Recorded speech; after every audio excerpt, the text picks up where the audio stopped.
teachings you heard me proclaim in the presence of many witnesses, and entrust them to reliable people who will be able to teach others also. Take the teachings you heard me proclaim in the presence of many witnesses, and entrust them to reliable people who will be able to teach others also. Take the teachings you heard me proclaim in the presence of many witnesses, and entrust them to reliable people who will be able to teach others also. Take the teachings you heard me proclaim in the presence of many witnesses, and entrust them to reliable people who will be able to teach others also. 2 Timothy 2:2. Hallelujah, 2 Timothy 2:2. Praise the Lord. 2 Timothy 2:2. You and me, let us proclaim the gospel. 2 Timothy 2:2. Hallelujah. 2 Timothy 2:2. Praise the Lord. 2 Timothy 2:2. You and me, Let us proclaim the gospel of Jesus Christ. Take the teachings you heard me proclaim in the presence of many witnesses, and entrust them to reliable people who will be able to teach others also. take the teachings you heard me proclaim in the presence of many witnesses, and entrust them to reliable people who will be able to teach others also. 2 Timothy 2:2. Hallelujah, 2 Timothy 2:2. Praise the Lord. 2 Timothy 2:2. You and me, let us proclaim the gospel. 2 Timothy 2:2. Hallelujah. 2 Timothy 2:2. Praise the Lord. 2 Timothy 2:2. You and me, Let us proclaim the gospel of Jesus Christ. The harvest is plenty, but the workers are few. But as for me and my house, we will serve the Lord. We will serve the Lord.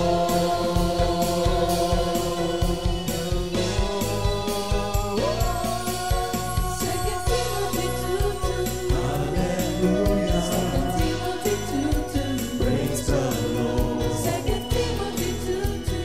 You and me, let us proclaim the gospel. 2 Timothy 2:2. Hallelujah. 2 Timothy 2:2. Praise the Lord. 2 Timothy 2:2. You and me, Let us proclaim the gospel of Jesus Christ. 2 Timothy 2:2. Hallelujah. 2 Timothy 2:2. Praise the Lord. 2 Timothy 2:2. You and me, let us proclaim the gospel. 2 Timothy 2:2. Hallelujah. 2 Timothy 2:2. Praise the Lord. 2 Timothy 2:2. You and me, let us proclaim, live up His name, delighting the Lord for His goodness. Let us proclaim, live up His name, delighting the Lord for His goodness. Let us proclaim, live up His name, delighting the Lord for His goodness. And He's God.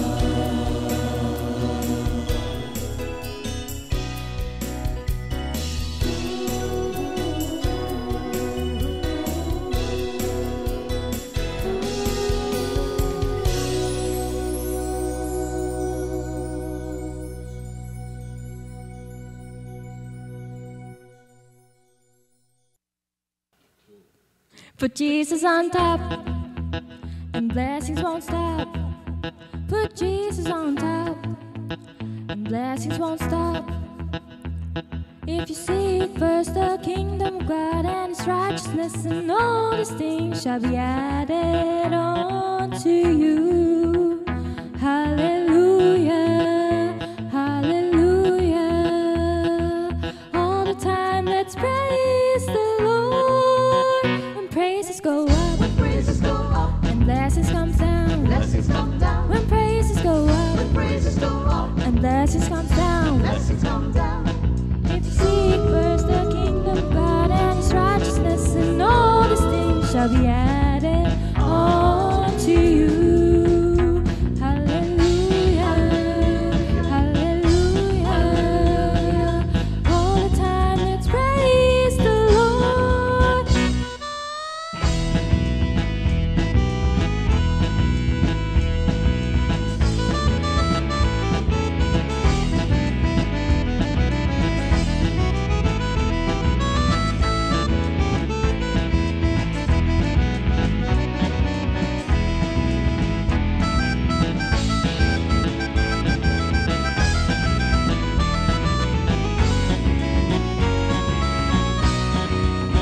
Put Jesus first, and you never thirst.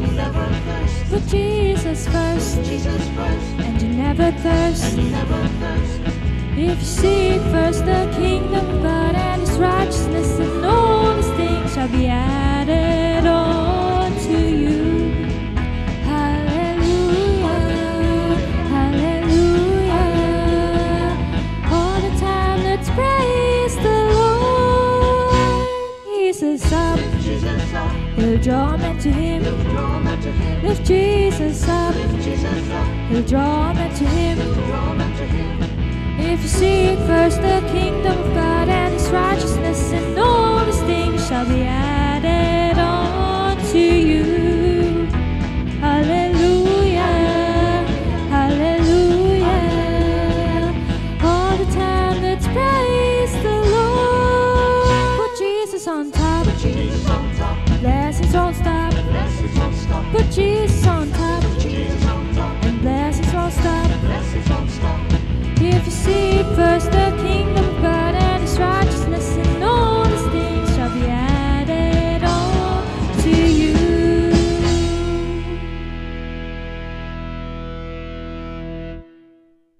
Good morning, Morning, Jesus! Ayan, magandang umaga po sa ating lahat at kami ni Brother Boy ay natutuwa at kasama namin kayo uli ngayong araw ng Huwebes upang patuloy tayong nag-aaral at nakaririnig sa ating Panginoon. Pero bago po ang simula, tawagin po natin si Minister Boy para sa isang pangunang panalangin. Sige, mag-pray tayo. Aming Ama, salamat po sa iyo sa napakagandang umaga na kaloob mo. Ginising mo po kami na malulusog, buo ang katauhan at laging handang maglingkod. May kasabikan palagian, Lord. Salamat po aming Ama at naririto po kami, gamitin mo po kami. Bawat salita mo na mamumutawi sa aming labi, pakinabangan po ng aming mga kapatid na nakikinig, O Lord. Salamat po, wala pong masayang na sandali sa oras na ito at makinabang po kaming lahat at mapagpala. Luwalhatit parangal sa iyo lamang, O God. In Jesus' name. Amen. Amen and amen. Ayan. So ito po ay ating maalala nyo ay serya ng Soldiers of Christ, Amen. sundalo ni Kristo. Pero bago tayo dumako sa ating mga pag-aaral, muli, ang memory verse of the week, huwag natin kakalimutan, napakahalaga po nito, Jeremiah 17:7. Blessed is the man who trusts in the Lord and whose hope is the Lord. Lalo sa Tagalog ho ito, mas malinaw. Mapalad ang tao na nagtitiwala sa Panginoon at ang pag-asa ay ang Panginoon. No? Brother Boy, di ba, nabanggit nga ito ni Sister Yana sa Ingles, no? Who trust the Lord, no? Whose hope is the Lord pala. No? Hindi yung whose hope is in the Lord. Di ba? Napakaganda. Ang mahalaga, huwag kang aalis doon. Maligaya, pinagpala, at masaya. Ang lahat ng nananalig at nagtitiwala sa Panginoon. At ang makapagsasabi lang nun talaga ay yung may relasyon sa Diyos. Amen. Di ba? Kasi sabi, ang aking pag-asa ay ang Diyos. No? My hope is the Lord. Hindi niya sinabing my hope is in the Lord. Naku, malaki yung kaibahan yung dalawang bagay na yun. At sa mga pag-aaral nga po natin, nagkakaroon tayo ng mas malalim na discernment. Masarap na doon ma-practice ang mga mananampalataya na ang hanap ng kaligayahan ay sa Diyos mismo. Yes. Sa Diyos mismo mo hahanapin ang kaaliwan, walang iba. Yan yung Psalm 37, tama? Yung ano yun? Seek your joy should be in the Lord, di ba? Amen. Yan ang mga pinagpala nga daw. So sa ating buhay, yan ho ang dahilan kaya tayo meron ito. Hindi naman tayo agad na dumadating doon eh. Kung walang pangunawa, walang karanasan, di ba? Pero napakasarap mag-aral, Minister Boy, kasi habang tumatagal, bawat salita, mas naintindihan mo eh, di ba? Hindi kagaya na ano nga ba ibig sabihin? Hindi ko sinasabing kami parang especially. Hindi po. Lahat po tayo, kung kayo kasama namin everyday, di ba? No? Yung bang mga bagay na andali ng may pangunawa, kaya yung susunod na kapahayagan, mas naiintindihan. Kaya nga, kung hindi ka nagdaan sa grade 1, paano ka pupunta sa grade 2? Hindi mo maintindihan yon. So, tayo ay magsisimula ng pag-aaral. Ito nga po ay tungkol sa sundalo ng Panginoon. At ang serye po natin ngayon, sa akin po, kanya-kanya kaming title. Ang title ko po ay Tapat na Lingkod ni Kristo. Sa English ay Approved Worker of God. So basahin ko po ang aming text. Ito po ay matatagpuan sa 2 Timothy 2:14-19. Babasahin ko po sa English, mamaya po ay babasahin naman sa Tagalog ni Minister Boy. So 2 Timothy 2:14.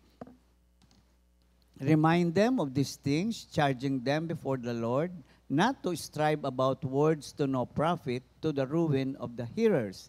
Be diligent to present yourself approved to God, a worker who does not need to be ashamed, rightly dividing the word of truth. But shun profane and idle babblings, for they will increase to more ungodliness. And their message will spread like cancer. Hymenaeus and Philetus are of this sort, who have strayed concerning the truth, saying that the resurrection is already past, and they overthrow the faith of some. Nevertheless, the solid foundation of God stands, having this seal: the Lord knows those who are His, and let everyone who names the name of Christ depart from iniquity. So, ito nga ho ang ating pag-aaral. Ako po bibigyan ko ng emphasis. Ano ba ibig sabihin ng approved worker of God? O sabihin na natin, approved soldier of God, no? Sundalo ng ating Panginoon. Nais kong bumalik ng konti kasi sabi dito sa simula, remind them of these things. Paalala mo sa kanila ang mga bagay na ito. So, balik ka doon sa pinapaalala, no? Maganda hong balikan yung verses 1 to 13. Pero babasahin ko lang po yung verse 3 to 4. You therefore must endure hardship as a good soldier of Jesus Christ. Ayan. No one engaged in warfare entangles himself with the affairs of this world, that he may please him who enlisted him as a soldier. So meron nung sabi, alalahanin mo ito, no? Na ikaw ay dapat na magtiyaga at manatiling mabuting sundalo ni Kristo. Nagbigay naman lang doon sa 1 to 13, ibinigay naman yung kung ano-ano yun. Ano? Pero dito nga po, bago tayo dumating sa pag-aaral na to, may mga pinapaalala sa atin. Endure hardship as a good soldier of Jesus Christ. Mahalaga po itong pag-aaral na to kasi nakakalimutan ng maraming Kristiyano na tayo ay nasa digmaan. Na kapag ikaw ay naging Kristiyano, tinanggap mo si Kristo bilang Panginoon at tagapagligtas, sa ayaw at sa gusto mo. Kailangan maintindihan mo na nasa digmaan ka, may kaaway ka. Kay lumabang ka, kay hindi, ay tutudlain ka. So napakahalaga na maunawaan natin, lahat ho ng Kristiyano nasa giyera, araw-araw ho yan. Kaya kailangan maintindihan. Kaya nga sabi dito, abay magtiyaga ka at manatili ka no, sa mga pinagdaraanan mo. Sabi nga dito, no one engaged in warfare, ayan, no, walang pwedeng sumabak sa digmaan na ikaw ay naka-involved sa civilian affair. Basahin ko, ha? No one engaged in warfare entangles himself with the affair of this world, that he may please him who enlisted him as a soldier. So ito pong sinasabi sa atin dito, sa verses 14-19, speaks of the faithfulness of the good soldiers. Ayun ang pag-uusapan natin ngayon. No? At ang amin nga hong pinakapunto ay isang tapat. Kasi sabi nga dun sa nauna mga verses, abay manatili ka, maging masigasig ka dyan. Kasi yan ay isang digmaan. Wala namang, pero na lang kung ikaw ay sundalong kanin. Ano? So, isang bagay na nais natin bigyan ng diin dito, Paul is reminding us that we are not in a civilian warfare, but in a spiritual warfare. Na ang ating digmaan, hindi yung mga kalaban natin na nakikita natin, spiritual, kaya nga mahirap. Kaya nga, pwede lang natin gamitin mga principle dito are also spiritual principle. At yan ay makikita natin sa Ephesians 6:12.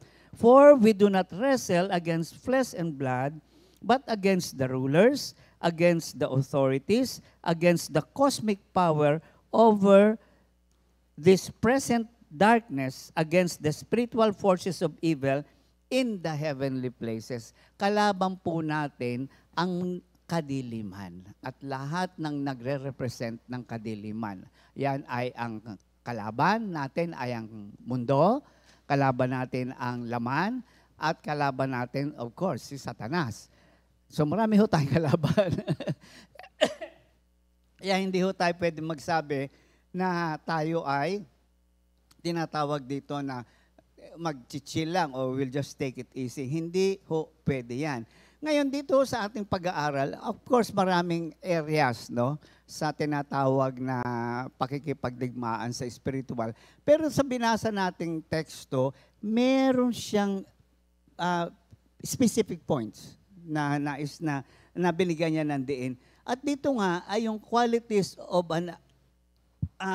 ng isang tao na tunay na merong pakikipag-isa kay Kristo. Ano ho ba ito? Sa verse 15 sabi, be diligent, basahin ko, be diligent to present yourself approved to God, a worker who does not need to be ashamed, rightly dividing the word of truth. Medyo bubusisiin ho natin yun. So unang-una sabi dito, be diligent. Bilang sundalo, ang ibig sabihin ng diligent is having or showing care and conscientiousness in one's work or duty. Sa madaling salita po, mga kapatid, mag-ingat tayo sa ating kilos bilang isang, pag sinabi ho kasing conscientious, iingatan mo ang iyong kilos at galaw, no? Doon sa binasa natin kanina, sabi dito sa 16, but shun profane and idle babblings, for they will increase to more ungodliness. Ang binabanggit po dito ay yung pakikipagbalitaktakan, unang-una, alam natin to sa mga bagay na hindi dapat nating bigyan ng diin sa ating buhay. Alam mo, naalala ko dito, Minister Boy, nung araw sa Luneta, ang dami. Andun lahat sila sa Luneta, debate sila ng debate. Hindi naman natapos yung kanilang Mga dalubhasa. mga dalubhasa daw, no? Na hindi naman magkasundo-sundo. Hindi ho yun bahagi ng buhay Kristiyano. So dito ang binibigyan ng diin ay yung ating pakikipag-ugnayan sa mga tao, lalo sa hindi mananampalataya. At gusto kong bigyan diin dito, hindi lamang po yung, meron ho akong natutunan Alam niyo yung, bago ako dumako doon sa natutunan, basahin ho natin, sino ba itong mga binabanggit ng Diyos na ito, na masasabi natin, fruitless, walang kasaysayan yung kanilang pakikipagbalitaktakan. Sa 1 Timothy, basahin ko sa Tagalog kasi mas maganda sa Tagalog to, 3-5. Ito po yon. Sabi dito, kung nagtuturo ang sinuman sa ibang katuruan at di sang-ayon sa mga tunay na salita ng Panginoong Yesus at sa mga aral tungkol sa pagiging makadiyos, siya ay nagyayabang, ngunit walang nalalaman. Sakit na niya ang manuligsa at makipagtalo tungkol sa mga salita, bagay na humahantong sa inggitan, alitan, kutsiyaan, at masasamang hinala. Mahilig din siyang makipagtalo sa mga taong baluktot ang pag-iisip at di kumikilala sa katotohanan. Ang mga taong ito'y nag-aakala na ang reliyon ay paraan ng pagpapayaman. So ito po'y bumabanggit ng mga taong hidwang pananaw, hidwang pananampalataya. Kaya lang, kahit tayo mga Kristiyano, tawag nga natin, minsan hindi dapat patulan, pinapatulan. Tama po tayo, no? Pero minsan sa ating pakikipag-ugnayan na sa ating enthusiasm ba na, hindi, ito yun, na hindi nabibigyan ng diin yung pagiging tapat natin sa Diyos at hindi makita yung ating pagiging Kristiyano. So, ang tawag ko nga po dito, meron akong gustong bagitin dito, you choose your battle. Hindi lahat ng nakita mong sabi nga, papatulan mo. Hindi lahat na kailangan makipag-argumento ka. Hindi ko kailangan gawin yun. Kailangan pong, mamaya, may pakikita ako sa inyo, bilang isang sundalo, abay dapat matalino ka rin kung paano mo haharapin ang mga yan. Hindi lang ho yun, sa buhay Kristiyano, minsan, we do not choose our battle. Alam niyo kung bakit? Maliit na bagay papatulan mo. Maliit na sitwasyon palalakihin mo. No? Doon pa lang, akala ko ba Kristiyano ito? Ba't pala away ito? Kasi lahat pinapatulan. So pati yung energy mo, naubos doon sa pakikipag-away, sa pag-aalala, nakapagsalita ka ng hindi maganda. Kasi nga, ang nangyayari, we do not choose our battle. Kailangan po yung ating pakikipaglaban ay may katalinuhan galing saan? Sa ating Panginoon. Kung hindi, mapapagod ka. Lahat na lamang ay papatulan natin. So sabi nga dito, kung sa sundalo, huwag mo sayangin yung bala mo. Huwag mo sayangin yung bala mo. Hindi yung, sige, kumbaga may nakitang puno, binaril. May nakitang ibon, binaril. Hindi tinamaan yung kaaway. Minsan ganun ho tayo. No? Nasasayang ang panahon sa mga bagay na hindi dapat bigyan ng tinatawag na pagpapahalaga. So, alam niyo, may nakita ako dyan. Ang Panginoong Hesus mismo, tingnan natin even Jesus Christ chose His battle. Matthew 17. Ang ganda po nito Kung naalala niyo, ito yon. Pagbabayad ng buwis para sa templo. Pagdating nila sa Capernaum, lumapit kay Pedro ang mga maniningil ng buwis para sa templo. Nagbabayad ba ng buwis para sa templo ang inyong guro? Ayan na. So pwedeng magbigay ng maraming paliwanag, pwedeng magsabing, di ba? Sabi naman ng Panginoon dito, opo, sagot ni Pedro, si Pedro pala to, nang pumasok siya sa bahay, tinanong siya ni Jesus, ano sa palagay mo, Simon? Sino ba ang nagbabayad ng buwis? Sa mga hari dito sa mundo, ang mga mamamayan ba o ang mga dayuhan? Ang mga dayuhan po. So sila ang mamamayan. So pwede silang, hindi kami, no? Sinabi ni Jesus, kung gayon hindi dapat magbayad ang mga mamamayan. Gayon pa man, para wala silang masabi sa atin, pumunta ka sa lawa at mamingwit ka. Kunin mo ang unang isdang mahuli mo, ibuka mo ang bibig niyon at may makikita kang isang salaping pilak. Kunin mo yon at ibayad mo para sa buwis nating dalawa. Nakipagbalitaktakan ba si Lord? Hindi na. Sabi niya, hindi ito this is not the battle that we should face. Sabi niya ganun, magbayad ka na lang. Ayan. So may mga pagkakataon po, nakagaya rin natin, na kailangan, may mga pagkakataon magpaparaya ka, di ba? Lalo na kung iyong kaharap, talagang alam mong baloktot, hayaan mo na muna at hindi naman magiging pakinabang. So dito makikita natin, sa verse 15b, sabi doon, rightly dividing the word of truth. Pag sinabing rightly dividing the word of truth, ang ibig sabihin po nito, tingnan natin ang Romans 6:13, no?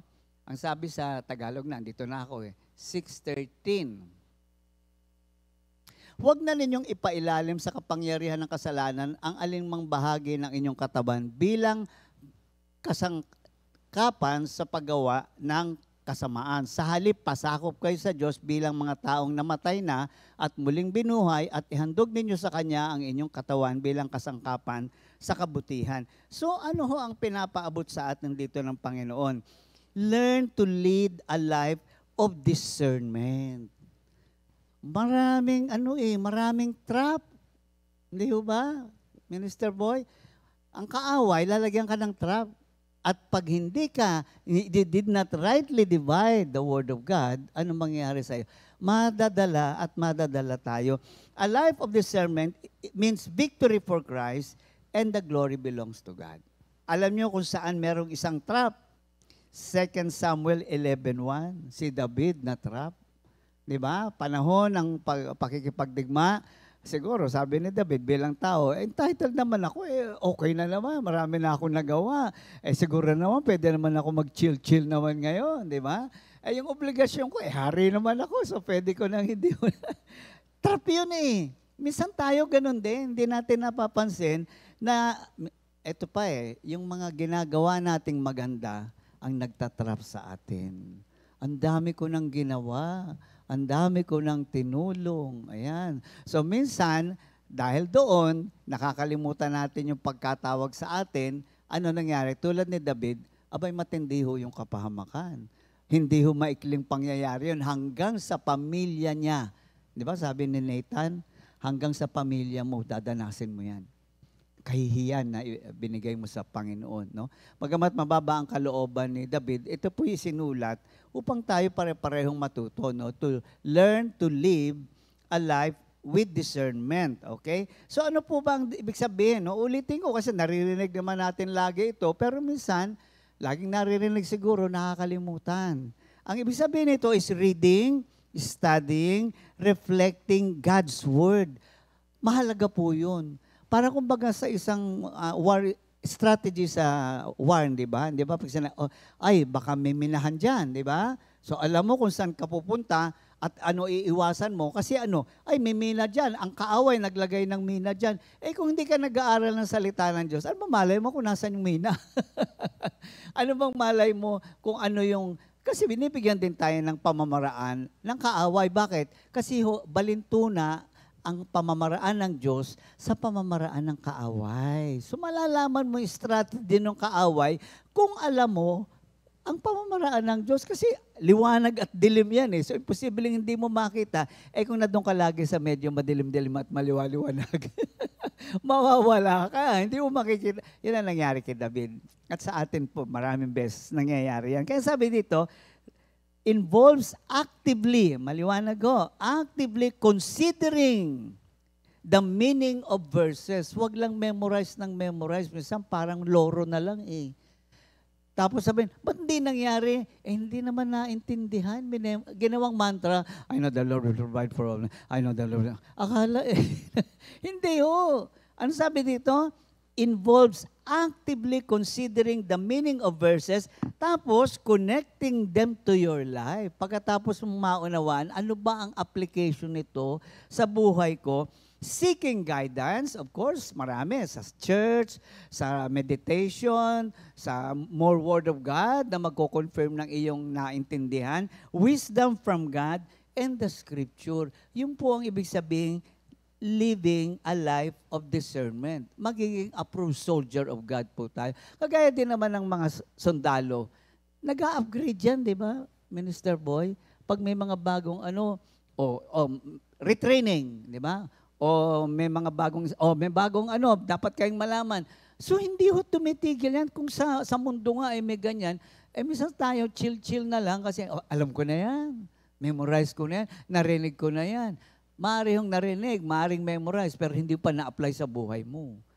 I don't know tayo magkakaproblema. Paano tayo magkatatawag na approved soldier of Christ? Kasi isang ibig sabihin nga nitong approved soldiers of Christ is stable, no? Sa kanyang pananampalataya. You can never be stable if you don't understand.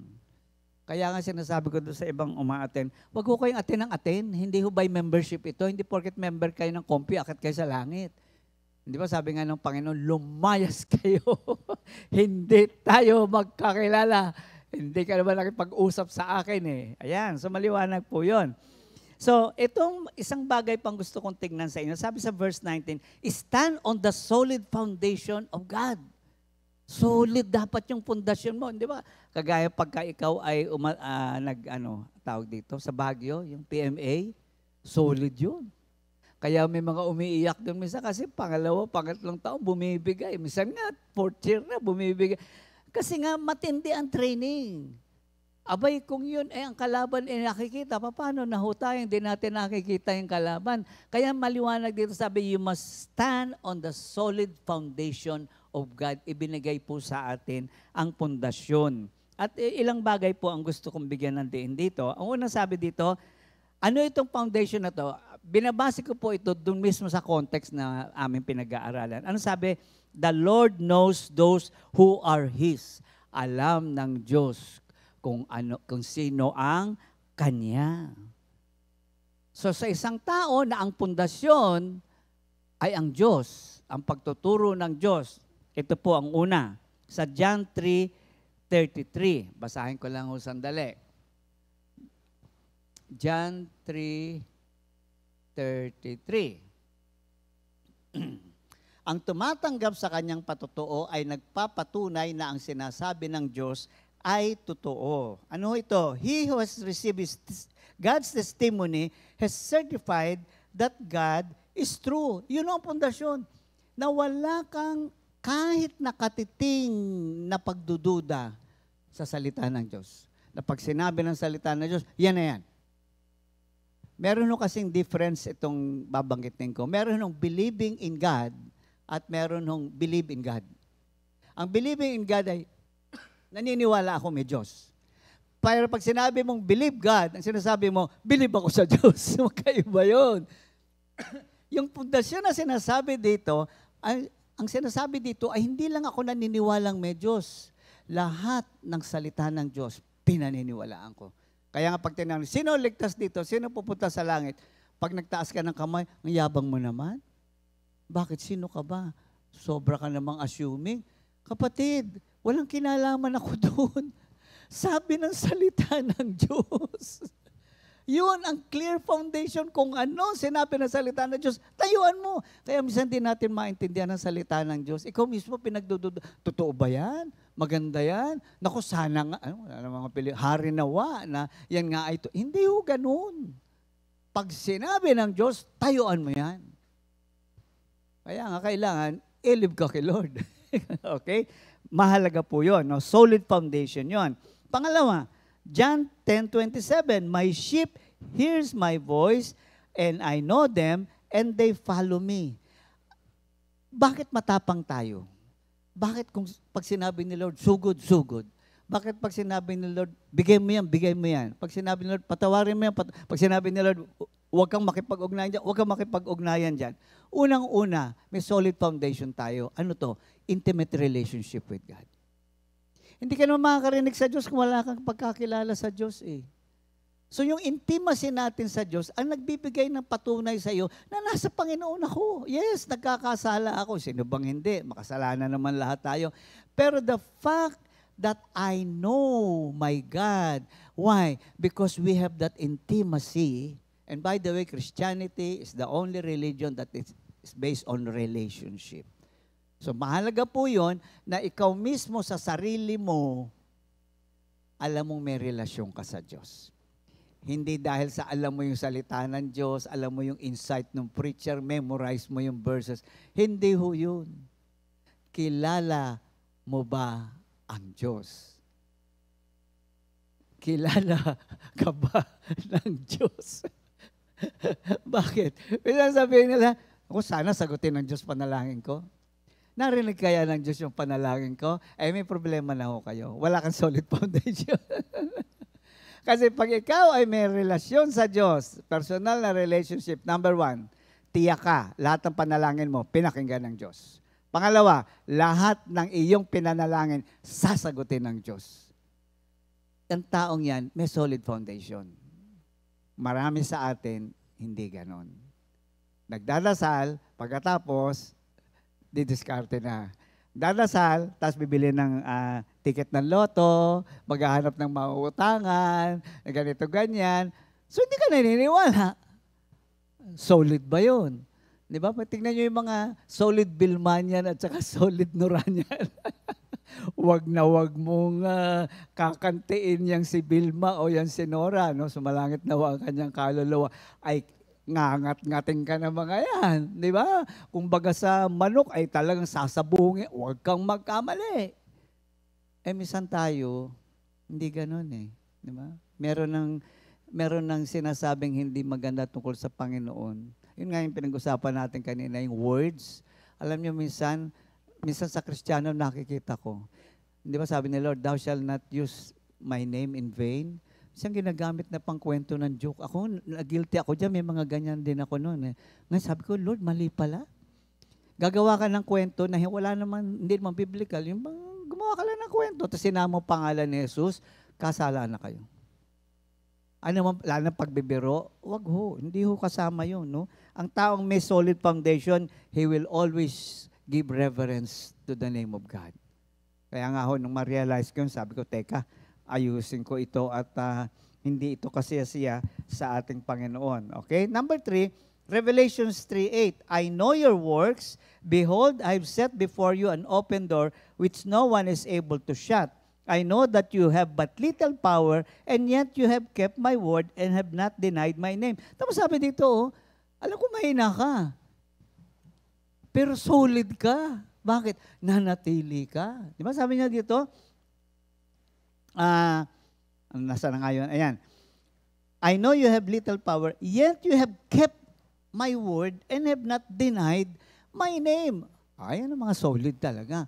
Ito, may gusto akong bigyan ng diin dito. I know your work. Behold, I have set before you an open door which no one is able to shut.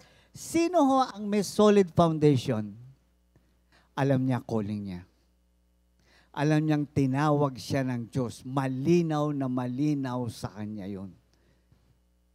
Kung ikaw ay worker, pagkatapos hanggang ngayon, tinawag kaya ako ng Diyos, medyo marami akong dinadaanan. Tinawag ba ako ng Diyos? Hindi nasa yata sinasagot. One thing about us, sa ating mga manggagawa, ang linaw ng calling sa'yo. Malinaw ho ba ang, kasi kung, naku, tinawag kaya ako ng Lord? Kung tinawag ako, ba't ganito? Wala ho kayo sa solid foundation. Bibigay ka, kapatid. Sigurado yan, bibigay ka. At marami nga bumigay. Kasi nga dito, ang sinasabi, gusto ko to which I have set before you an open door. May binuksan akong pintuan, pumasok ka, at nanatili ka dun sa, at sabi nga niya, itong pintuan na to, hindi ko isasara. Bakit? Hindi nagbabago isip ng Diyos pag tinawag ka. Pag tinawag ka, tinawag ka. Kaya malalakas ang loob namin pare-pareho. Bakit? Ano pa man ang mangyari? Dito lang ako. Bakit? Tinawag ako. Talaga rin naman. At totoo naman po yan, kahit sa buhay kong bilang manggagawa. That's the only thing, bandang huli, yun na lang pinangawakan ko, Minister Boy. Wala na akong, naubos na katwiran ko. Katwiran ko na lang, tinawag ako Doon na lang ako. Ay, ano yan? That's the acknowledgement of one's calling, no? Isa pa, Isaiah 28:16. Idinagdag ko to, hindi kasama, pero may nakita ako maganda Therefore, thus says the Lord God, behold, I lay in Zion, ano nga ito? A stream, a stone for a foundation, a tried stone, a precious cornerstone, a sure foundation. Ayan, maliwanag. Solid foundation yan. Whoever believes will not act hastily. Pag meron kang solid foundation, hindi ka patola. Hindi ka gagawa ng desisyon agad. Hindi ka babase sa desisyon mo sa nararamdaman mo, sa katwiran mo, tama ka. Hindi yung pride mo. Kasi pag ang bahay, yung bahay ko ang ibabaw po nun ay bato. Solid ho yun. Kaya sabi nga ng mga nagawa ng bahay sa amin, sa bagong bahay, sabi niya, Sir, mapalad kayo. Bakit itong bahay nyo, bato? Ano pa man mangyari? Hindi nagagalaw yan. Bato yan So yun ang sinasabi natin dito. Kung may solid foundation ka, hindi ka mayayanig. Hindi ka, sarap gamitin yung salitang patola Hindi ka patol ng patol. Kaya minsan pagod ako, maghapon ako. Hindi ka napagod sa gawain kasi kung nagagawa ka sa gawain, pagod ka pero masaya ka. Pero kung ang pagod mo medyo iba ang dating, marami kang pinatulan na hindi mo dapat, isip ka ng isip ng mga bagay, nagsalita ka dito, sumagot ka doon, ginawa mo ng kaagad ng solusyon isang problema hindi ka pa nakakarinig sa ating Panginoon.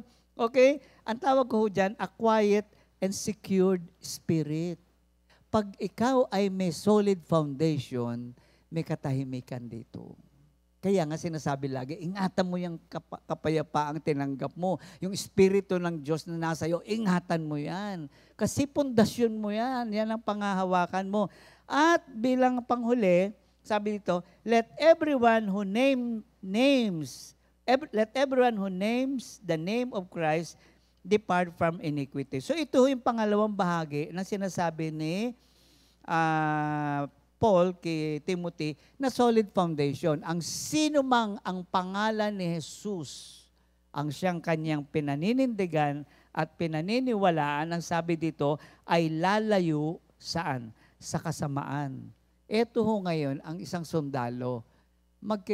Mamimili ka lagi loyalty or traitor or betrayal, right? Sundalo tayo So, may mga choices sa ating buhay. Kung ikaw ay nasa solid foundation, yun lang ang laging pagpipiliin mo. Mananatili ba akong tapat kay Kristo? O gagawin ko yung gusto ko? Pag ang isang sundalo ay naging traidor, boom, patay agad yan, di ba? Sabi nga ng Mami Ligaya nung araw, pag yan nahuling nag-traidor, isa lang yan, shoot to kill na yan. Salamat na lang sa Panginoon at hindi tayo shoot to kill, no? Pero yun ang ibig sabihin ng solid foundation. Laging yun lang ang tanong, mananatili ba akong tapat sa Diyos?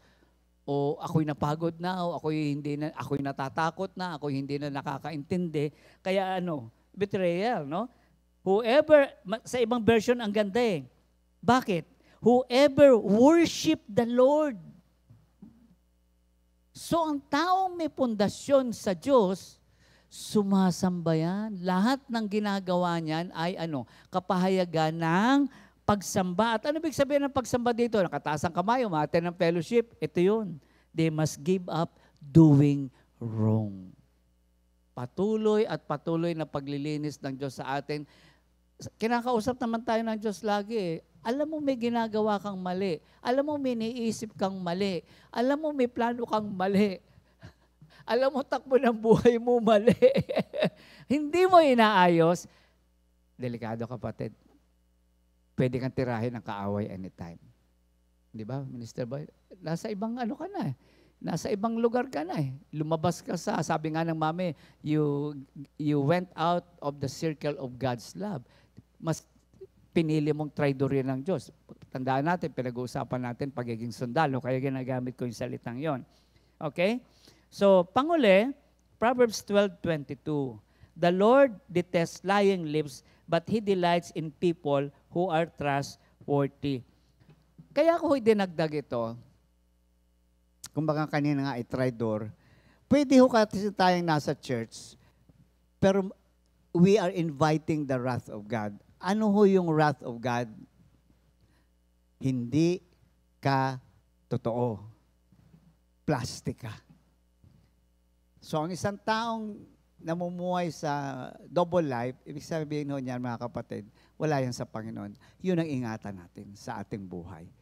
So, nawa yung ating pag-aaral, at marami pa, mayaman pang pag-aaral na ibibigay ni Minister Boy sa atin, na paglimilimiin natin. No? Huwag lang na rin, umaten ako ng GMJ. Ngayon? Nakita ko si Brother Boy tsaka si Brother Ernie. Ngayon? Kung hindi ho tayo napagyaman, tandaan natin, bawat salita ng Diyos ay nagbibigay yaman. Kung hindi tayo napagyaman ito, sayang yung oras nyo. That's entertainment kami dalawa dito. Hindi po. Seryosohin natin itong ginagawa natin ito. Ayan, so, bago ko bigay si Brother Boy, gusto mo na ituloy o mag-happy birthday muna tayo? Mag-birthday na. Mag-birthday muna tayo. Sige. May... Nasa na yung May 15. Ayan. Happy birthday po. Naku, nakakatuwa ho mga may birthday. Brother Boots Cow. Yehey! Birthday ngayon. Sister Nicole Hapin. Apo ni Sister Sally. Sister Agnes Estrada. Happy birthday, Sister Agnes. Sister Glamorosa Lector. Inaanak ko to sa San Pablo. Sister Emma Riosa. Brother Andre Cruz. At meron tayong nagse-celebrate ng anniversary. Sino po ba ito? Brother Sandy and Sister Rina Laresa. Happy anniversary mga kapatid and happy birthday.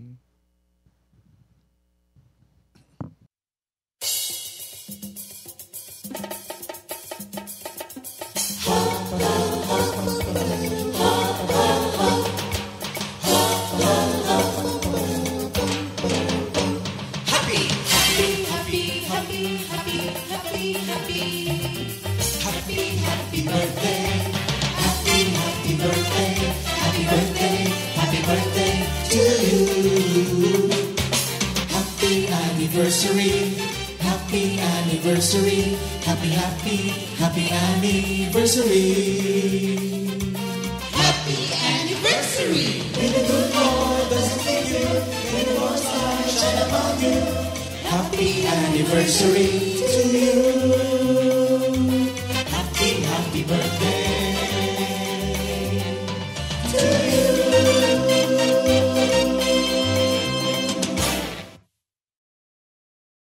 Happy birthday. Happy birthday and happy anniversary. Ayan. Alam ko excited na kayo sa bahaging ituturo ng ating kapatid. Pero repeat new song of the week muna tayo. Ikaw o Aking Diyos, composed by Sister Mariam de Guzman.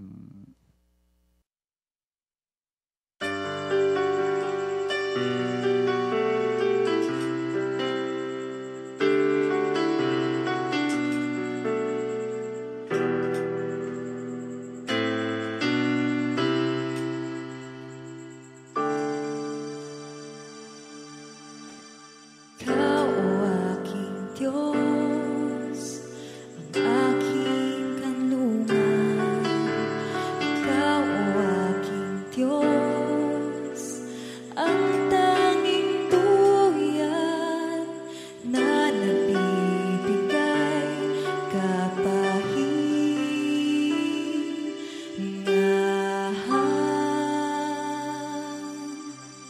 sa aking buhay.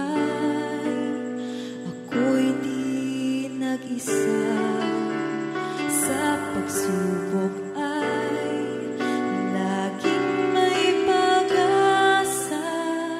Hindi ka bumitaw, hawak mo aking kamay. Aking Diyos, mahal mo akong lubos.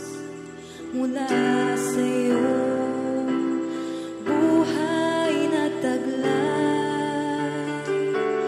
Aking Diyos, ako ay tinubos. Kalayaan ngayon ay taglay. Pupurihin ka, aawitan ka, sasambahin, mamahalin. Aking Diyos, mahal mo akong lubos. Puso'y puno ng tuwa.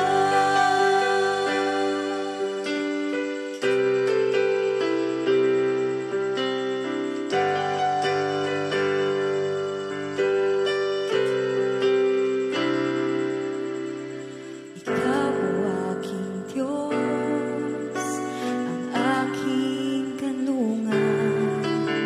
Ikaw o aking Diyos, ang tanging duyan na nagbibigay kapahingahan.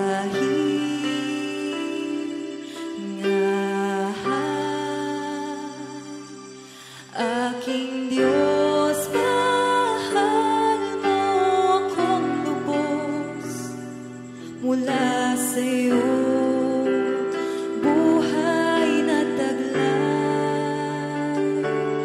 Aking Diyos, ako ay tinubos.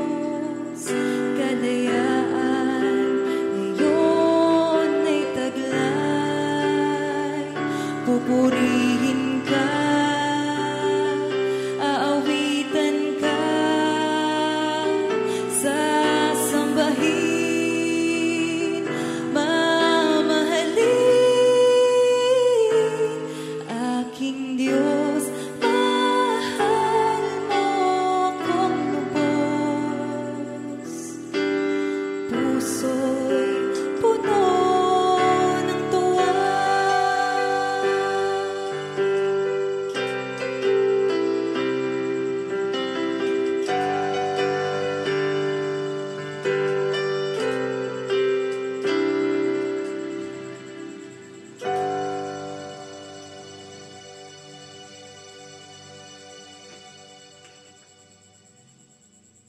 Ay, salamat po. Napakagandang awitin. Salamat Sister Mariam, no? Taga San Pablo po na ating kapatid. At ngayon, dadako na tayo sa pag-aaral sa pangalawang bahagi. Tawagin na natin si Minister Boy. Mr. Boy. Thank you, Lord.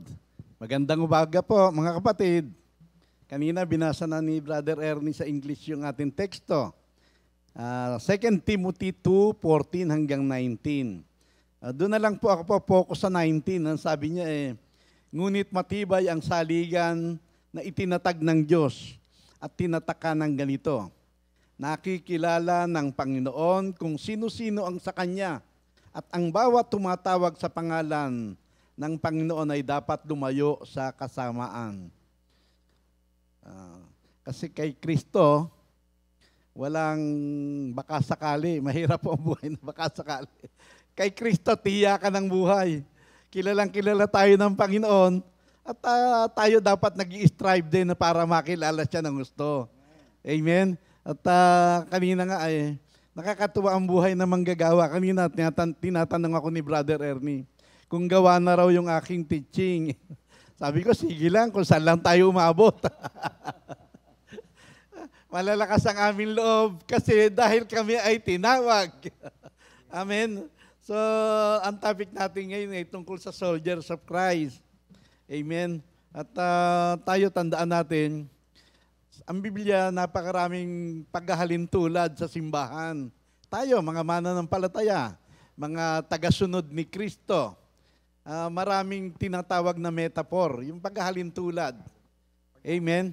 At tinatawag tayong mga salt and light of the world. Amen? Inihalintulad rin tayo sa clay na ang Panginoong Yesus ang magpapalayok. Tayo ay mga moldable clay. Ang Panginoong Yesus ang pater. Amen? At inihalintulad rin tayo sa tupa na ang Panginoong Yesus ang ating good shepherd. At masarap talagang mabuhay na katulad ng isang tupa. Sunod lang ng sunod. Amen? Hindi ka ipapahamak, hindi ka mapapariwara kapag kasunod ka lang ng sunod sa ating good shepherd. At inihalintulad rin tayo ng Panginoong Yesus sa John 15 na tayo raw ay mga sanga. Kailangan konektado lagi sa puno. Amen? At si Jesus ang divine. Kailangan wag tayong hihiwalay. Kasi kung hiwalay sa puno, walang kabuluhan ng sanga. Ipanggagatong lang yan, mga kapatid. At tayo ay inihalintulad rin sa mga batong buhay na tayo raw ay mga sangkap ng isang templong espiritual na si Jesus ang pundasyon. Patuloy tayong naghahain ng mga hain ng papuri. At inihalintulad rin tayo sa body na si Kristo ang ulo. Amen? Napakaganda niya mga paghahalintulad na yan. Dito sa 2 Timothy, pagka binasa niyo yung 1 hanggang 3, nihalintulad tayo sa farmer. Yung magsasaka, kung gaano katyaga, masisipag, mga hindi mainipin. Amen? At inihalintulad rin tayo dyan sa 2 Timothy sa isang manlalaro, mga athlete. At ang sabi ng 2 Timothy 2:5, hindi magtatagumpay ang sino mang manlalaro kung hindi masunurin sa tuntunin. Ibig sabihin, mga disiplinado. At yun nga ang ating topic ngayon, ay inihalintulad tayo ng Biblia, ay sa mga sundalo. Amen? Mga soldiers of Christ, na walang ibang pinakananais, kundi mabigyan ng kaluguran yung kanyang pinuno. Hindi nakikialam sa mga civilian affair. Katulad ngayon, tapos na ang eleksyon. At tapos na ang eleksyon, yung kung ikaw man ay nakapag-comment o nakapag-critics, limot na yon, nakaraan na yon. Ang mahalaga, submission doon sa kung sino man na ang lumabas. Yes. Amen? At hindi tayo dyan, tayo mga espiritual. Ayan, merong God instituted yung government na para mangalaga sa buhay ng bawat tao. Pero tayo, Tinawag tayo ni Lord para sa ikalulusog, ikagaganda, ikalalapit natin ng todo ay sa Diyos. Amen? Kaya salamat sa Diyos. Alam nyo, merong isang katotohanan na ang pagiging soldiers of Christ, yan ay metaphor na hindi gaanong nais ng mga mananampalataya. Hindi gaanong gusto ng mga mananampalataya yan. Mas ibig nila na lagi nilang idinideclare na in Christ we are more than conqueror. Parang hayaan mo na lang si Kristo mamatay para sa amin. Pero pagka tayo yung sundalo, ako, parang ibang klase yan, mga kapatid.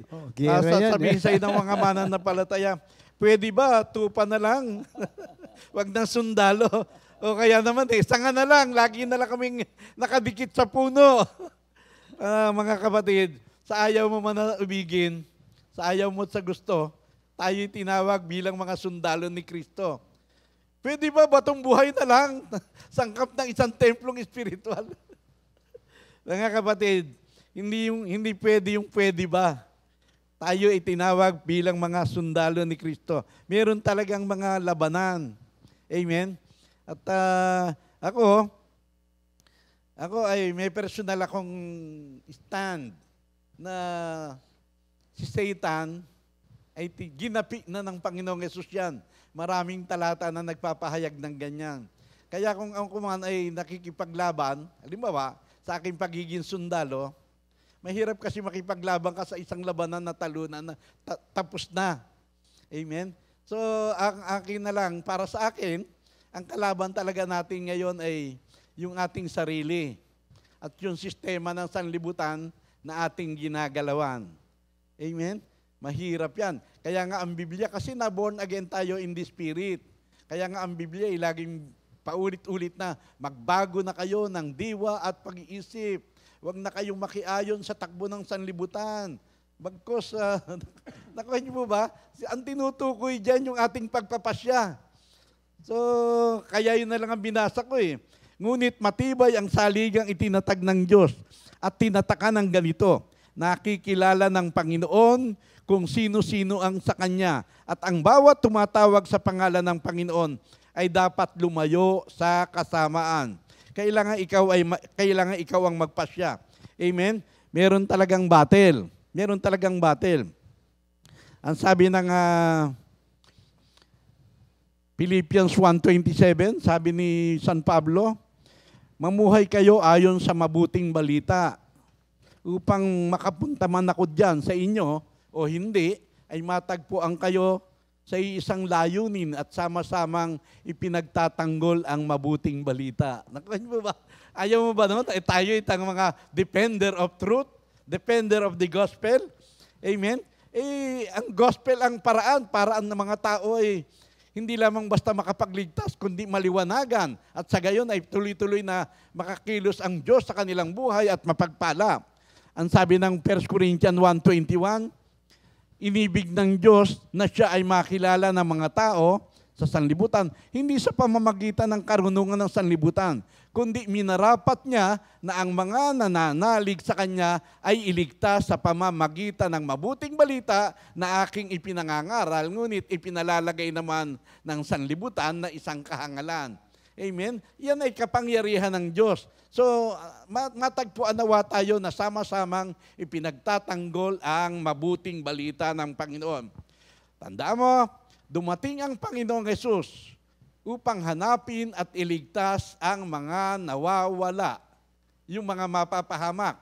Pero tatandaan mo, nandito rin ang kilos ng kaaway at hanap rin ng hanap at masisipag. At ang gamit mga tao din.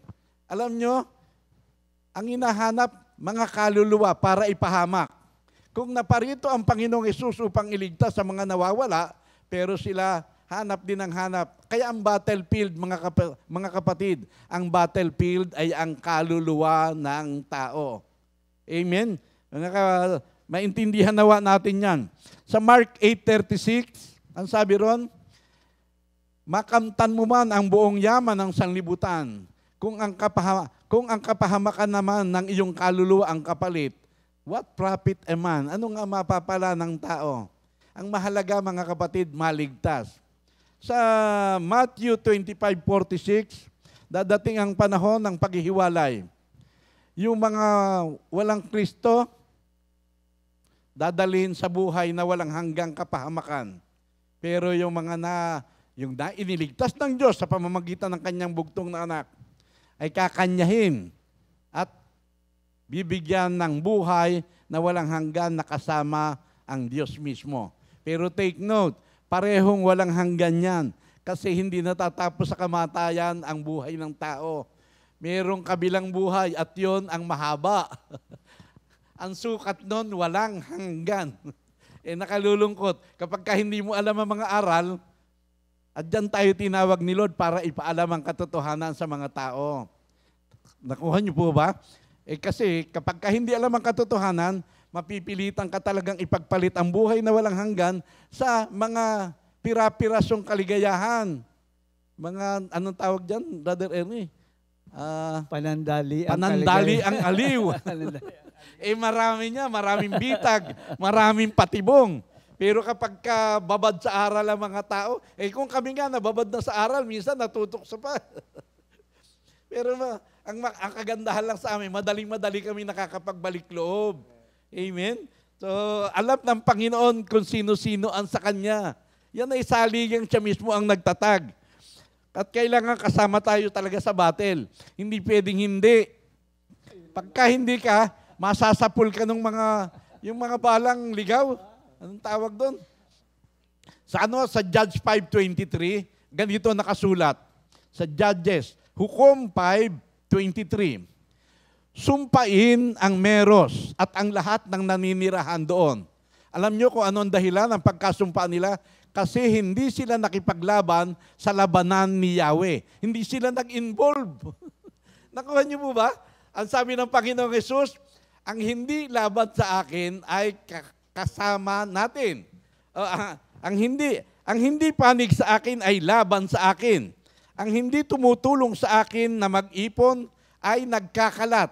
Ang hindi tumutulong sa akin na mag-ipon ay nagkakalat. Intindihin niyo yan, talata na yan. At kailangan lahat ng Kristiyano na naliwanagan involved dyan.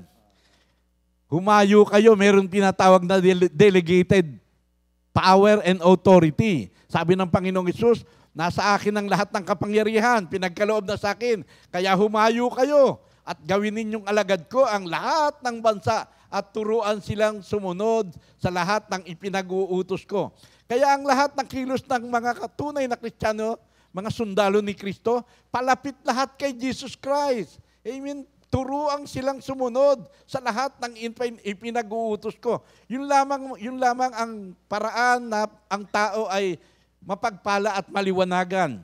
Amen. Kailangan anong tawag dito? Ang sabi ng 1 Peter 3:15, idambana ninyo si Kristo sa inyong mga puso at humanda kayong lagi na magpaliwanag tungkol sa inyong pag-asa sa Kanya.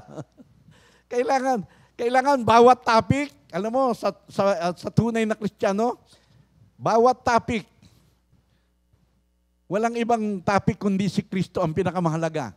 Amen? Dadalin mo ron. Kaya salamat sa Diyos. Ngayon, ang topic natin, ang isang katangian ng tunay na sundalo ni Kristo ay merong sound in faith. Sound. Pagka sinabing sound, may tunog ba? Naalala ko talaga habang minimeditate ko eh.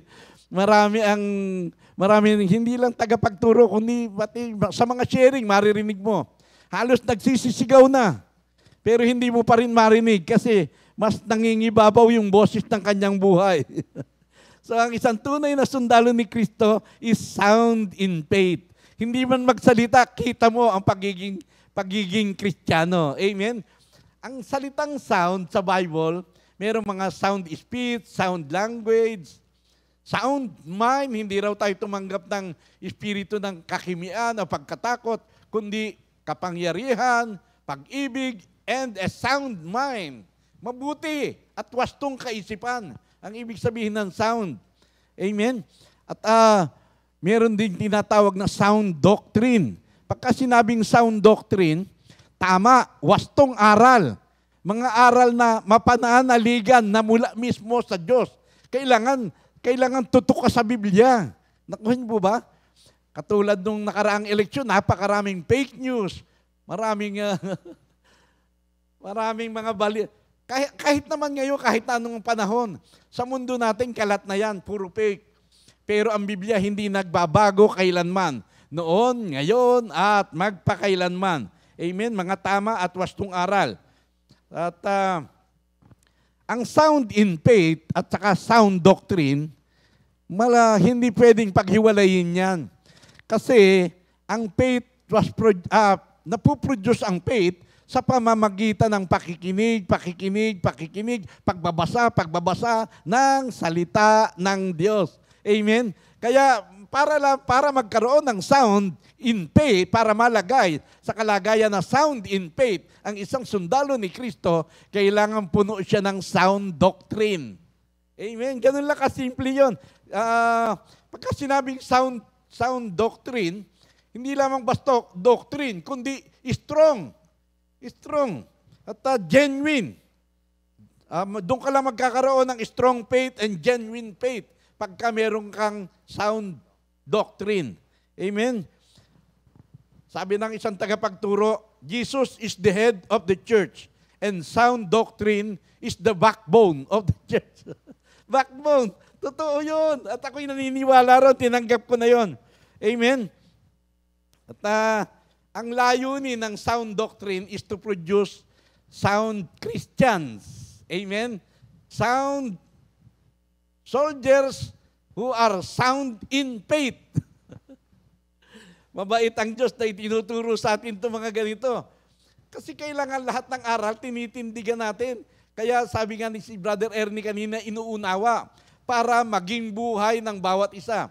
Kasi kapag hindi ka nakaabot sa ipinamumuhay mo ang aral, wala lahat kabuluhan yan, mga kapatid. Kaya pagka sinabing sound in faith, matatag, malusog at hindi natitinag na paniniwala ay sa Diyos at sa kanyang mga aral at mga turo. Amen? Ang sabi ng Jude 20, magpakatibay kayo sa napakabanal na pananampalatayang itinuro sa inyo. Kailangan matibay, matatag. Doon tayo magpakalusog. Pero take note, ang sabi ng 2 Timothy 2:1, mangyayari lamang yan sa tulong ni Hesus Kristo. We can do all things through Christ. And amen? We can be sound in faith only through Jesus. The power of Jesus ang tumulong sa atin. At yan naman talaga ang kailangan ng bawat Kristiyano. Tayo inaatasan na we live by faith, not by sight. Amen? At hindi naman ganun lahat ng tao. Hindi naman lahat ng tao nahahamon.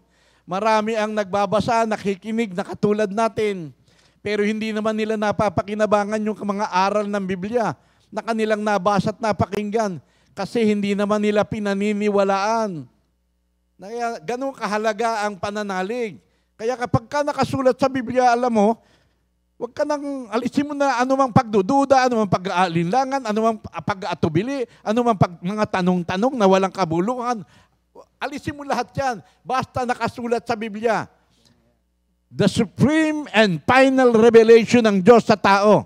Kailangang matanggap mo na ang Biblia hindi marunong magkamali. Libre sa lahat ng kamalian, karumihan. Salita ni Lord yan. Kung ano ang Diyos, kung gaano mo iginagalang at minamahal ang Diyos, dapat ganon din ang pagtingin mo sa Biblia. Amen? Kaya salamat sa Diyos. Ang buhay ng bawat Kristiyano ay hindi lamang tayo naligtas sa pamamagitan ng pananampalataya, kundi ang buhay natin ay nagpapatuloy sa pananampalataya at hanggang sa matatapos na ang buhay mo, pananampalataya pa rin from faith to faith. Amen? Kaya sa ating mga sharing, kailangan puno ng salita. Kung ano ang nabasa mo sa Biblia, yun lamang i-share mo. Amen? Ako, Nung wala pa ako kay Lord, marumi bibig ko. Ako'y sikat sa mga kwentong green, yung mga tinatawag na green jokes. O kaya naman, hindi man masyadong green, nakaka-open sa kapwa. Sanay ako dyan, para kang hindi mo napapansin, nanlalait ka na ng kapwa mo. Ngayon, pagka nagsasalita ako, minsan lumilitaw pa rin yung natural ko. Kaya sinanay ko yung sarili ko na puro Word of God ang aking laging minimemorya. Ayun, kaya huwag kayong magtaka kung bakit kahit na ako'y nagtuturo na, yung aking mga na-memorize na salita ni Lord ang lumalabas. Kasi talagang pinaglaanan ko yan. Pinaglaanan ko ng effort talaga yan. Nag-exert ako ng effort. Nakuha niyo po ba? Nung ako'y nagmumotor pa, nung bago-bago akong charismatic, at ako'y may motor, nilalagyan ko ng kaprasong karton sa harapan yung motor ko. Nakasabit yun doon, may mga Word of God yun. Pagka nag-traffic, binabasa ko, minememorize, aalisin ko lamang yun kapag memoryado ko na. Nakuha niyo po ba? Kaya salamat sa Diyos. So, ang sabi ng 1 Peter 1:5, sapagkat ikaw ay sumampalataya, iingatan ka ng kapangyarihan ng Diyos. Nakuha niyo po ba? Nakita niyo ba yung blessing doon? Ulitin ko. Sapagkat ikaw ay sumampalataya, iingatan ka ng kapangyarihan ng Diyos. At hindi lamang yan ang mga talata na nagpapahayag niyan. Mayroong isang talata na nagpapahayag na ang bawat anak ng Diyos ay nakapagtatagumpay laban sa sanlibutan. At nagtatagumpay lamang ang anak ng Diyos sa pamamagitan ng pananampalataya. At tapos sa 1 John 5:5, ang sabi, sino ba ang nagtatagumpay laban sa sanlibutan? Yung sumasampalatayang si Jesus ang Kristo, ang anak ng Diyos na buhay. Mga kapatid, hindi ka maliligaw dyan. Yan na ibuhay natin. Kaya bakit very bold si San Pablo sa mga paghahayag niya na ating pinakikinabangan ngayon? Kasi kilala niya ang Diyos. Hindi lamang sapat na ikaw. Sabi rin sa binasa ko kanina, ngunit matibay ang saligang itinatag ng Diyos at tinatakan ng ganito, nakikilala ng Panginoon kung sino-sino ang sa Kanya. Huwag kang mahirati doon. Huwag kang masanay doon na ikaw ay kilala ng Diyos. Totoong-totoo yun. Pero dapat kilala mo rin ang Diyos. Ang sabi ni San Pablo sa 2 Timothy 1:12, ano man ang nangyayari sa akin, mga kahihiyan, kahapisan, mabibigat na pangyayari ng buhay, hindi ko iniintindihan, okay lang yan. Sapagkat nakikilala ko kung sino ang aking pinaglilingkuran at nalalaman ko na kayang-kaya niyang ingatan anumang pinagkatiwala ko sa Kanya hanggang sa mga huling araw. Nakuha niyo po ba? Paano ka maglilingkod? Paano ka magiging sundalo na hindi mo alam kung sino ipagtatanggol mo? Tandaan mo, tayo ay mga sundalo. Hindi tayo sundalong nasa office, kundi we are on active duty. Tayo ay mga trained, tayo parang mga special action force, mga Green Beret. Mga kapatid, diyan tayo dapat masanay sa paggawa ng ating mga tungkuling itinalaga sa bawat isa sa atin. Amen. Wala kang ibang tungkuling dadalin, kundi ipahayag mo kung ano yung ipinagkaloob sa iyo ng Diyos. Ang sabi ni San Pablo, sa 1 Corinthians 15:1-3, ngayon ay ipinapaalala ko sa inyo ang mabuting balita na aking ipinangaral sa inyo at naging saligan ng inyong pananampalataya na si Jesus ay namatay, muling nabuhay at muling babalik. Yan ang pinakamahalagang aral na tinanggap ko na ngayon ipinapahayag ko sa inyo. Yan ang magliligtas sa inyo, maliban na nga lamang kung kayo ay sumampalataya na hindi nyo iniisip ang inyong sinampalatayanan. Mga kapatid, kasama ang isip sa pagsampalataya. Kailangan buong katauhan. Nakuha niyo po ba? Hindi lang puso, kundi puso at isip, buong katauhan. Ibigay mo lahat kay Jesus yan at kung ano ang sinasabi ng Biblia. Yan ang sabi ni San Pablo, pinakamahalagang aral na tinanggap ko rin At ngayon ibinabahagi ko sa inyo sa pamamagitan ng mabuting balita ng Gospel ni Jesus Christ. Maliligtas kayo kung matapat ninyong pinanaligan at hindi kayo nag-aatubili ni nag-aalinlangan. Amen, mga kapatid. Tandaan natin, tayo ay mga buhay na sakripisyo, living sacrifice. Kanina, habang nag-uusap-usap kami, meron kasi tayong isang worker na dumadaan sa pagsubok. Ang Comfy family, sanay na sanay tayo, meron nga tayong anniversary na ang ating team ay more than conqueror. Sanay na sanay tayo na in Christ, we are more than conqueror. Yun ay nakatala sa Romans 8:37. Basahin nyo yung verse 36. Verse 37 yung more than conqueror. Pero basahin nyo muna yung verse 36. Ang nakasulat doon, para araw-araw, para tayong mga tupang kakatayin. Mga living sacrifice. Kailangan, yan ang mga tunay na sundalo ni Kristo sa mamatay o sa mabubuhay. Tayo ay sa Panginoon. Amen? Kaya nga sabi ni San Pablo, wala na akong pinakananais at inaasahan, kundi wag akong magkulang sa aking tungkulin na itinalaga ni Jesus. Sapagkat para sa akin, si Jesus ang buhay. Sa gayon, maging ang kamatayan, pakinabang. Mga kapatid, hindi yan mga salita. Kailangan ko, ano ang napagdesisyonan mo? Mahalaga yon. Kasi kung ano napagdesisyonan mo, yun ang pagpupursigihan mo. Maging agresibo. Kung saan ka nag-decide, kung ano ang dinesisyon mo, maging agresibo ron.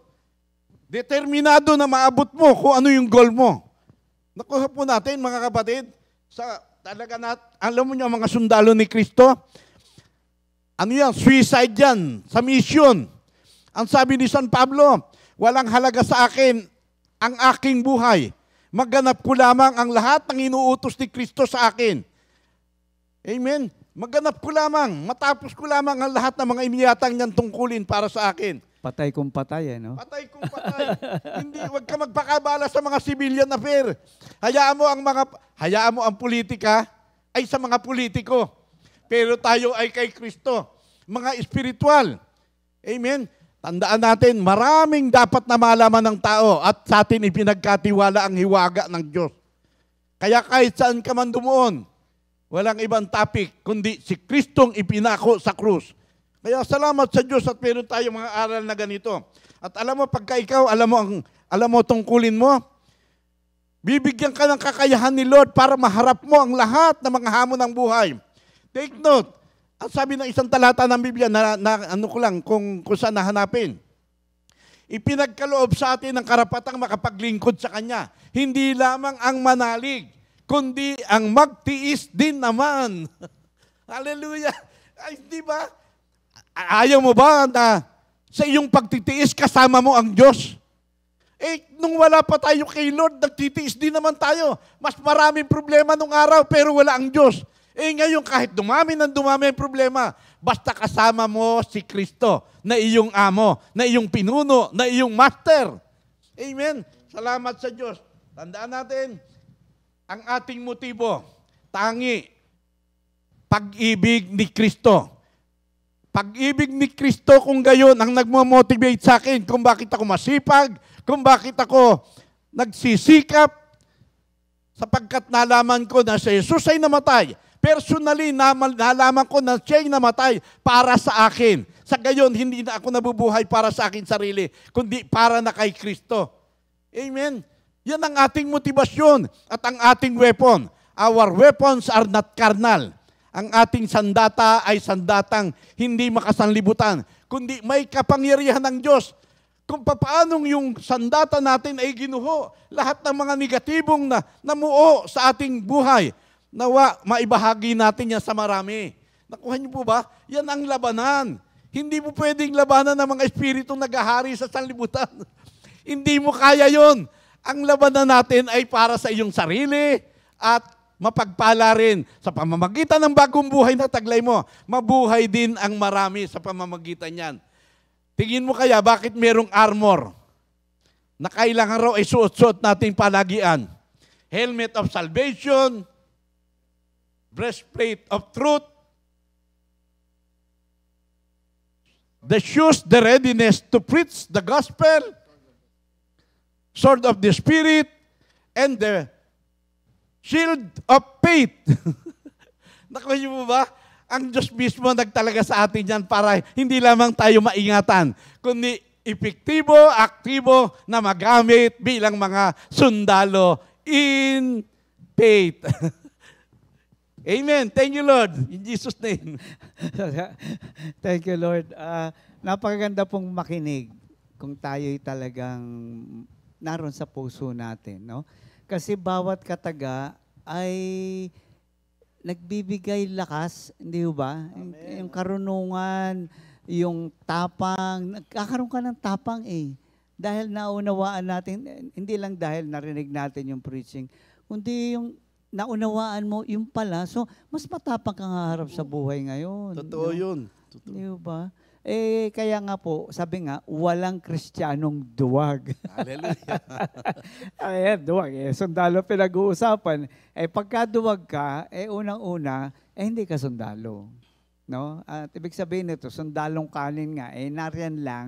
Binanggit nga kanina ni Minister Boy na baka pandito ka lang. Baka may mga gusto ka lang makuha sa Panginoon, may mga kung ano pa man, pero hindi para sa pangwalang hanggang layunin. Kaya ho, pagka si Minister Boy ay nagsalita ay talagang, tawag ko nga, passionate. Ano? Kasi nga galing sa puso. At yun ang mahalaga sa atin. Hindi lang naintindihan. Sabi nga niya, isip at puso. Hindi pwedeng ang isip lang ang mangusap. Kailangan mangusap ang puso.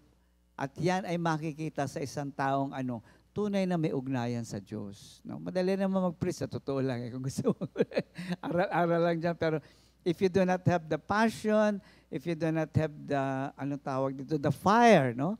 The fire, yung apoy na bunga ng kasaganaan ng salita ng Diyos, wala hong kapangyarihan doon. Marami na ho tayong nakita. Sabi may mga fake news. May mga fake preacher din eh. Ang dami. Marami. Alam din nila ang pagtuturo, pero hindi nila kilala ang kanilang itinuturo. Amen. Yun ang problema. So, maraming salamat po. Kami magwawakas na sa umagang ito. Sana po'y naging kapaki-pakinabang ang oras na ating pagsasama. At muli po, wag po matapos ito. Actually, simula pa lang ito na nakarinig tayo sa Panginoon. Gawin natin ang dapat natin gawin. Siyasatin natin ang salita ng Diyos upang kayo'y mapagyaman din ito. So maraming salamat. Paalam na po kami. Good morning po. God bless. Bye-bye. Hallelujah. 2 Timothy 2:2. Hallelujah.